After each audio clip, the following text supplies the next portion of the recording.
करना चाह रहे हैं उनके पास जाऊंगा। लेकिन अवधेश आकोदिया जी, अवधेश आकोदिया जी, आपको आवाज सुनाई दे रही है ना? जी, ये नहीं लग रहा है कि संपूर्ण एक शब्द जो उस वक्त बोल दिया गया उसने कांग्रेस सरकार के लिए एक उलझन, स्थायी उलझन पैदा करके रख दी है। जैसे 2013 के चुनाव के दौरान यह कहा गया था कि 15 लाख लोगों को नौकरी देंगे या रोजगार देंगे, यह विवाद सुलझा ही नहीं 5 साल तक। उसी तरह से संपूर्ण कर्ज माफी 2018 में जो बोली गई, यह लगता है कि अगले 2-3 साल का सियासी चारा पानी पार्टियों को देती रहेगी। राकेश टिकैत के भी दौसा मामले में एंट्री हो गई है। और अवधेश आकोदिया,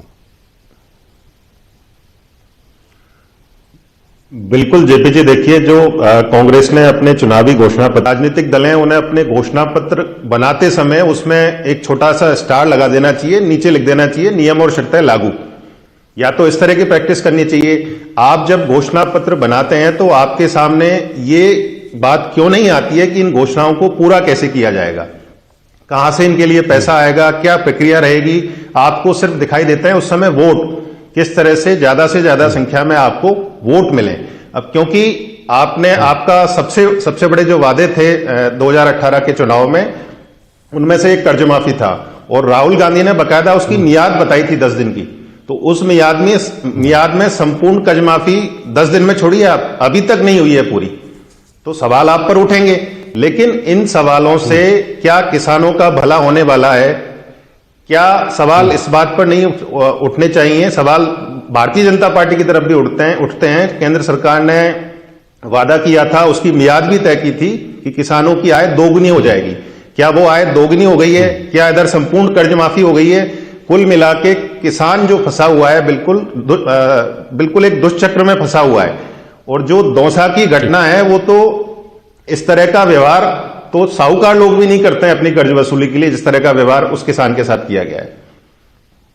ठीक है, अब समय बहुत कम बचा है, इसलिए एक सवाल मेरा आप दोनों से है। माधुराम जी, सवाल आप कांग्रेस की केंद्र जो राज्य सरकार है उसके ऊपर उठा रहे हैं, लाजमी हो सकते हैं सवाल, लेकिन सवाल कांग्रेस ही उठा रही है कि अभी मानसून सत्र में केंद्र सरकार ने स्पष्ट किया कि किसानों की कर्ज माफी जैसी कोई विचार, अभी इस तरह का कोई विचार अभी नहीं है।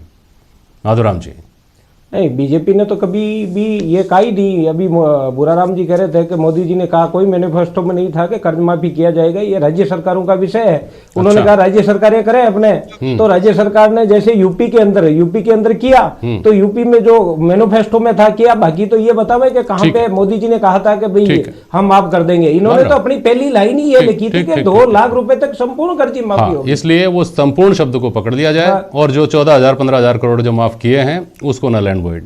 लेकिन स्वर्णिम चतुर्वेदी, ये भी अब आपको तय करना होगा कि जिस सबसे बड़े वादे के साथ सरकार सत्ता में आई थी, कांग्रेस सत्ता में आई थी, क्या उस वादे को मीन में निकाल कर या दूसरे तीसरे चौथे तरीके से पूरा करने की कोशिश करके और एक्सक्यूज के साथ लोगों के बीच लेकर जाएंगे, या एक बार आपको हिम्मत दिखाकर संपूर्ण कर्ज माफी करनी ही होगी?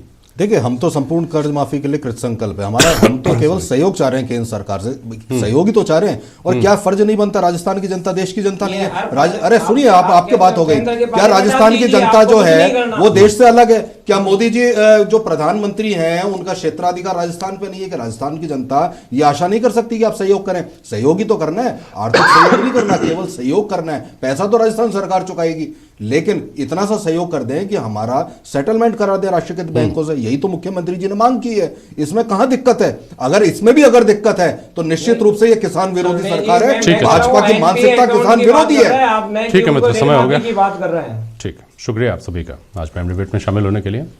आज के लिए बस इतना ही। नमस्कार।